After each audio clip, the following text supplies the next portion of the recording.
Hi there, it's Clive here today, and today we are looking at Project xCloud versus Google Stadia. And I suppose we're going to try and answer the question, which is better, Project xCloud or Google Stadia? But before I start, let's be very clear. I think the question is wrong, because ultimately what we're doing here is comparing apples with pears. Yes, they are both cloud streaming game services. That's their common ground, but they're offering very different things within that genre of cloud gaming, as it were. And I think I've seen a lot of videos of people comparing them, and obviously people are going to compare them because it's the simplistic, obvious thing to do. But I think most of those comparisons I've seen on YouTube, no disrespect, but most of the comparisons are fundamentally erroneous or wrong because the question's wrong, because it's not really a fair comparison. As I say, it's like comparing apples and pears. Yes, they're both fruit, as it were. They're both cloud gaming, but they're very different. And I'll explain my thinking why. So let's start with Project xCloud. So Project xCloud is in preview, and therefore it's free. But again, one common mistake I see a lot of people talking about when comparing Stadia and Project xCloud is they go, yeah, Project xCloud is free. Yeah, it's free because it's in beta. But for a true comparison, we have to consider how much is it actually going to cost when Xbox get round to finally releasing it. I think that the reality is that it's not going to be any less than the ultimate Xbox Games Pass. I think that will be in the offer. So basically Project xCloud will be within that offer. So at the moment that works out about, in British pounds, that works out about £10.99 a month, and you get access to loads of games for on the Xbox, but also on the PC. It comes with Xbox Gold, which obviously allows you to sort of go online, and you get discounts on some games and all that kind of stuff. So I think eventually what will happen is when Xbox come around to releasing Project xCloud sort of officially, as a paid service, it will probably wrapped up into that. So straight away you're looking at $10.99, but a very good value package. The other fallacy that people make if they say, oh, Stadia costs 120 quid. Well, let's not forget that Stadia is going to be releasing Stadia Base, which is going to cost you nada, nothing. It's free. Albeit you're going to have to buy games, and that is the fundamental difference there. But for free, you will be getting a cloud gaming service that can deliver 1080p gaming, your Chrome browser, and to your mobile phone. So again, a great common fallacy that people make when comparing the two is the price. At the moment, we don't know what Project xCloud is going to be, but as I say, I've made an assumption that it will probably be wrapped up within their package of their Xbox Game Pass. Stadia has two versions effectively. They have one which will be $8.99 a month, is it? And the base, which is free, but for the free one, obviously you don't get any games. So that's sort of just establishing that area there in terms of the pricing and stuff, and we'll come back about the games later. The other fundamental difference between the two services is that for now, Project xCloud is about delivering the Xbox games experience on your mobile phone and your tablet, and that's it. So you're getting it about 720p, and you can stream to your mobile phone or your tablet, Android 6 or above, and that's kind of it. Now I know that they will be bringing out a Windows 10 app, and that will then be interesting to compare the Xbox gaming experience via the Windows 10 app with the Stadia experience via the Chrome browser. Bearing in mind, on the Stadia experience, you're getting 1080p on the Chrome browser. So the Windows app that Project xCloud hopefully will be coming out with will have to compete with at that level. So it needs to be at 1080p if you're going to play Xbox games on your laptop using this Windows 10 app that I believe they're bringing out very soon. But for the moment, as I say, Project xCloud is just for mobile phones and tablets, albeit a wider range of mobile phones and tablets than Stadia, because Stadia is limited to pixels. But that will change, and you can actually access Stadia via Chrome browsers, I believe, on tablets and on some mobile phones. So there are some workarounds. But I think eventually Stadia will be available on most Android devices, and eventually, obviously, the iPhone. So that's the other thing to consider. And I think what's reflected of the quality that they're talking about delivering, so the 720p, is if you look at the minimum requirements. So if you look at the minimum requirements of xCloud, basically you need 5 gigahertz of Wi-Fi, same as Stadia, or a mobile data connection, and 10 megabits per second down. They're not looking anything more for that because the area that they're looking at delivering is about 720p to your mobile phone. Whereas if you compare that to Stadia, the range of Stadia you'll see starts around that area and will deliver you 720p to your mobile phone, etc. But of course goes up if you've got the pro subscription, goes all the way up to 4K, potentially 60 frames per second on Chromecast and watching on your TV. But as I say, not all games at the moment are in 4K or 60 frames per second. Some will play at 4K but 30 frames per second. Some play at 1080p but 60 frames per second. But we're getting there. So that's the other thing. So Google Stadia effectively is offering you a virtual console to play on a wider range of devices in a much more high quality. Project xCloud is all about providing a mobile experience to your existing Xbox experience. So it assumes you have an Xbox, and that's great. You can play that at home, but when you're out and about, it's giving you the opportunity to play Xbox games when you're out and about. So that's the key difference. One's sort of offering a mobile extension of its existing console. One is trying to be a console in your home, but offering you the flexibility of playing anywhere you go. So those are the key things. It's not, as I say, it's the only area in which there is a sort of commonality, I think, between the two that we can truly compare is the mobile experience. Because, as I say, Project xCloud is only offering it as a mobile or tablet experience, whereas Stadia is offering it across a range. So what I'm going to do is show you some gameplay on Project xCloud using Halo, because that's one of the games available on currently available on Project xCloud, and compare that with Destiny 2 on Stadia, because they're very similar games. And I've tried to pick a similar area of the game with sort of textures and stuff. So one's on the moon, one's sort of Halo sort of got those bluey grey tints to it, and Destiny 2, when you're on the moon, it's got those sort of greys and blues as well. But just to give you a comparison of the gameplay, and then I'll come back and I'll just tell you my overall experience of doing that. Okay, so we're going to play a bit of Halo now. Playing Halo on the xCloud. I'm actually using, I'll just turn this slightly so you can see, I've actually connected my controller in, because I did read that because I have slight lag and latency problems with xCloud before, and someone recommended, even though they don't tell you to on the xCloud, they just say use a Bluetooth, the standard Xbox controller with sort of wireless connection, Bluetooth connection.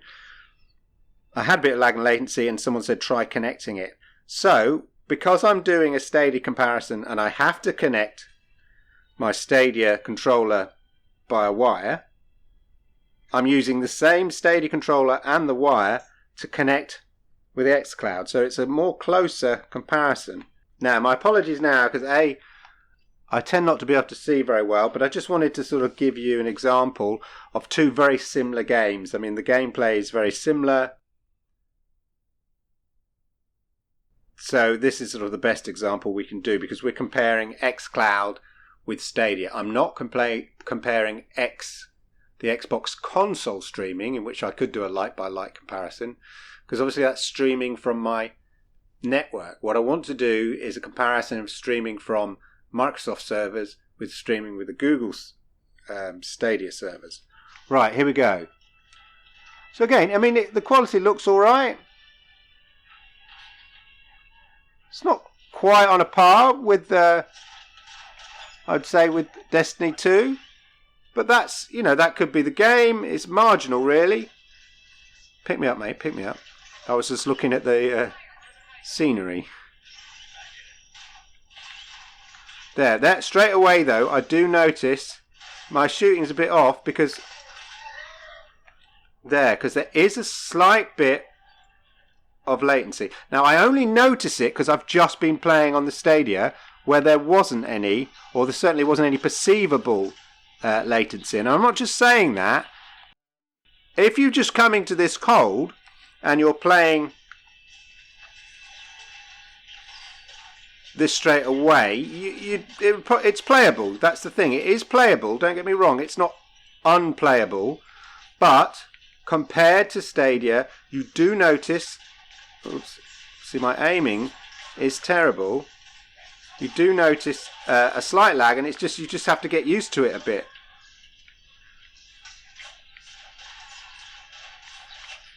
Right. Anyway, so that's just very quickly. That's we'll do a bit more. Okay. If I get picked up, Henry, pick me up. Yeah, thank you. Right, let's punch this git. Pick us both up. We are suffering. Okay, so we're just... Here we go.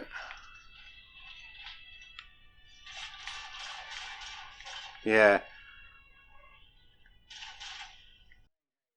So now let's quit out of this. And we're going to go straight to... Let's clip out of that. I don't want that. And we're going to go straight to Stadia now.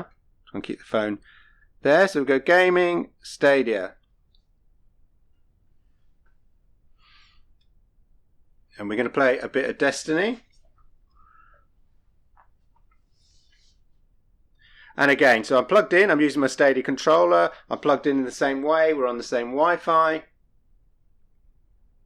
But you've seen the reflections here. You see the detail. You can't really see it. Yeah, it's hard to sort of see through the camera. I'm looking at the camera here, but on my screen pixel, it does look great. Obviously, apart from the size. Okay, I've got a buddy with me. Hey. Let's salute. Right, here we go. It's gone all dark, ready for some action. Just going to turn the sound up so I can hear what he's saying.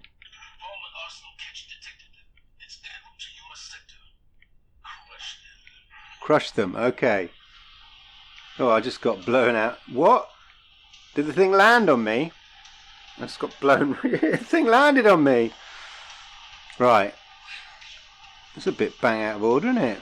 Have some of that. Yeah? You want some? Missed him.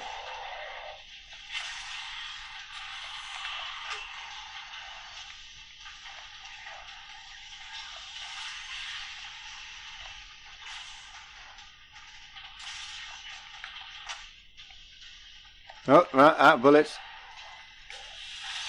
He disappeared on me. There we are. That's what I'm talking about, buddy. That's what I'm talking about. Who's next? Don't land on me. If that spaceship thing lands on me. What's this thing? Where is it? Oh, here it is. Right, okay, here we go.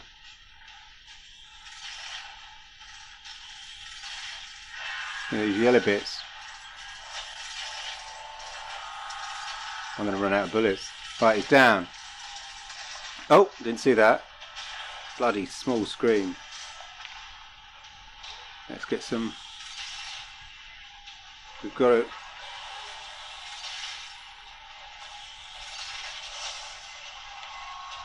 Anybody get any of the little balls that we need to put into the... No.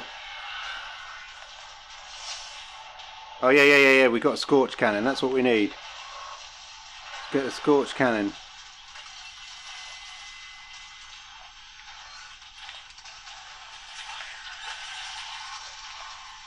That's what we need. Scorch cannon.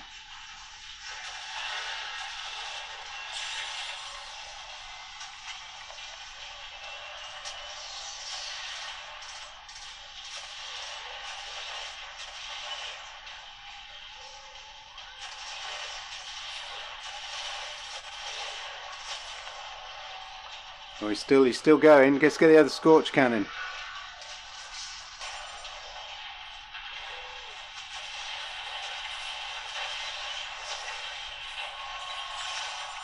Get off. Oh, there's two of them now. That one's still going.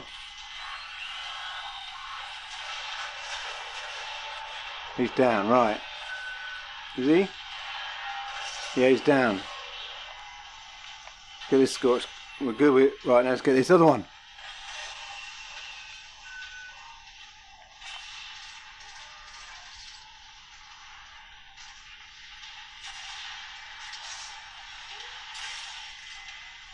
Oh, get the other Scorch Cannon. Get the Scorch Cannon quick.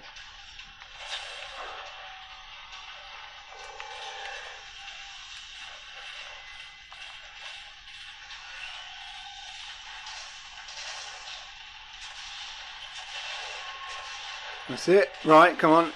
Open up. Have some of that. That's what I'm talking about. Heroic event complete. So there we go. I mean, there's a lot of action on there. There's no sort of latency or lag, or certainly no perceivable latency or lag. And somewhere we should have a load of treasure. So there you go. Okay, so there you are. There's a sort of a quick comparison between playing Project xCloud on the mobile phone and playing Stadia on the mobile phone. As a rule, I don't really like playing the games on mobile phone because I only have a small Pixel 3 and it's quite a small screen, and with these old eyes I find it hard to sort of see, especially on Halo. I mean, I've demoed Halo before. If you've seen my Project xCloud review, I've demoed Halo before on the mobile phone. It's pretty bad just in terms of gameplay for me because I can't see what I'm doing half the time. But I do notice there is a slight latency, or certainly a slight lag, more on xCloud, Project xCloud. Now, when I first reviewed it, it was there, but it's very slight, but it's certainly playable. But since then, having played Stadia and experienced Stadia, I really noticed the lag now on Project xCloud. Doesn't stop it making it playable, but Stadia have, for me, bearing in mind I'm using the same network, the same broadband experience, so I'm testing in both of the services in the same situation. For me, Stadia has it nailed in terms of that lag and latency. There is something magic. Now, obviously, I've also had the benefit of playing Stadia on the Chromecast in 4K. And whilst we're not comparing, we can't compare that with what Project xCloud are doing because they're only doing it on mobile phone and a tablet. But you play something like Tomb Raider 20th Anniversary Edition, it looks amazing. It looks really good. Now, I know you can go to Digital Foundry and they'll go, it's not quite 4K or it's only in 30 frames per second, but it's 4K. I'm not analysing it at a forensic level like that. I'm just looking at it going, wow, does this look good? Yes, it does. Is it better in terms of, does it look better than my Xbox S experience? Yeah, it does. I've played both the Tomb Raiders on Xbox S, and I've played both the Tomb Raiders using the Chromecast in 4K on my big TV, and it looks better in Stadia. There's no latency or lag in that. So in terms of the technology, it's a big tick for Stadia. Stadia have got the technology and, licked, and it works, and it's only going to get better. This is my experience. It works for me. With my setup, I have up to 70 megabits per second broadband, but it averages out between 50 and 60, and my network's not too busy. My Wi-Fi network's not too busy, but I am plugged in by Ethernet on my laptop and Ethernet on my Chromecast. The mobile phone demo used the Wi-Fi. For me, the actual gaming experience feels much more like a console experience on Stadia, and it is true on the phone in terms of the lag and the latency, whereas xCloud is a little bit off. It's playable, but it's just a little bit off. For me, that's the key thing with any of service is, can you nail the technology? That's not to say Project xCloud, it is in preview, and it's not to say it's going to get better, and now they've seen what Stadia can do. You can bet your bottom dollar they're going to be working really hard, and that's why they've not, I don't think, Microsoft haven't announced any plans of when they're actually going to release Project xCloud. And I think that's because they're really testing it out. They want it to be much better than it already is, which is the right approach to take. And you can criticize Stadia for launching with some features not there, but the core technology was delivered as they said it would be for me. That's the technology, and I think that's the more important to me than the actual games, because it's no good if your technology doesn't, if you've got loads of games but the technology is a bit meh. But certainly on the game side, Xbox, there's no denying it. Project xCloud have much, much better offering, albeit we don't know what the pricing will be, but the amount of games available, Project xCloud wins hands down. That's a given. But as I say, we cannot go around saying, oh, but it's free, and then say, but your Stadia is £120. That is not a true reflection of the price comparison. That is just a massive error, and it annoys me when people do that. Even seasoned journalists say Stadia is going to cost you £120. Stadia doesn't cost you £120. It won't cost you £120. So get that out of your head. It costs you £120 if you want to buy the Premier Edition with a console, a Chromecast Ultra, and a Pro subscription for 3 months. That's when it's going to cost you. All right, rant over. Google Stadia have got some way to go in terms of the games in their library, but already within a month or so, I've begun to see my library in Stadia fill up. I've started buying games. I never buy a game for my Xbox because obviously I have Games Pass, so I just wait to see what new games are being added to that. I've enjoyed playing Stadia so much that I have bought a couple of games. I've also obviously made sure I acquired the free games that are on offer, and they've added, was it 4 games at the moment? Is it 5 games? Can't remember now, but and this is only going to sort of continue. So slowly but surely the library will build up. It's got a long way to go until it meets what Xbox have to offer, but Xbox have been doing this for years and Google are new to this. In a few more years' time, we'll see a few Google exclusives that they're Google Studios are doing specifically for Stadia. But that's a general feel. I feel the technology of Project xCloud, it's very exciting. There is some latency and lag there, but I think, it's in preview. They'll work at that. They'll improve on that. For me, the technology in Stadia is pretty well nailed, and they're going to just be improving and adding to that as well. They need more of a library. They're going to need some sort of, I think, offer that offers you more range of games, and it could be the Pro subscription just adds a few more games or good discounts. They've had some good discounts at the moment. I think Final Fantasy 15 is less than 20 quid, although I did notice it's coming to Games Pass, so I'm torn between buying it for Stadia or just waiting for Games Pass. Anyway, I hope you found that useful. As I say, I just wanted to be very clear in my comparisons that whilst they're both cloud gaming services, the real comparison is just where they overlap, and at the moment they only overlap really in that mobile phone tablet arena. Outside of that, they're very different services. But for me, if it's just a technology thing, then Google are ahead on the technology. Obviously, Project xCloud, they're ahead on the games catalog. So it'll be interesting to see. Competition is good. Things are only going to get better on both sides. They're going to be testing each other and pushing each other to improve. And, in an ideal world, what you'd have is all the games that Xbox have on offer, but delivered with the technology that Google Stadia is currently delivering games at. If you had that combination, I tell you what, nobody would be questioning whether cloud gaming is a thing. But at the moment, one has all the games, one has the technology, a slight advance in the technology. But eventually, when those things merge, you'll see that cloud gaming is definitely a reality and will become more of a reality for more people as broadband speeds pick up, as 5G becomes more common, etc., etc. Wi-Fi 6 becomes the common Wi-Fi set up in people's houses and homes. Anyway, I hope you found that useful. I'd love to hear what you think about it. Please comment down below. Please like, subscribe. Thank you for everybody who's subscribed already. And if you haven't subscribed, subscribe. That's it for now. I'd love to know what you think. Thank you for watching. Goodbye.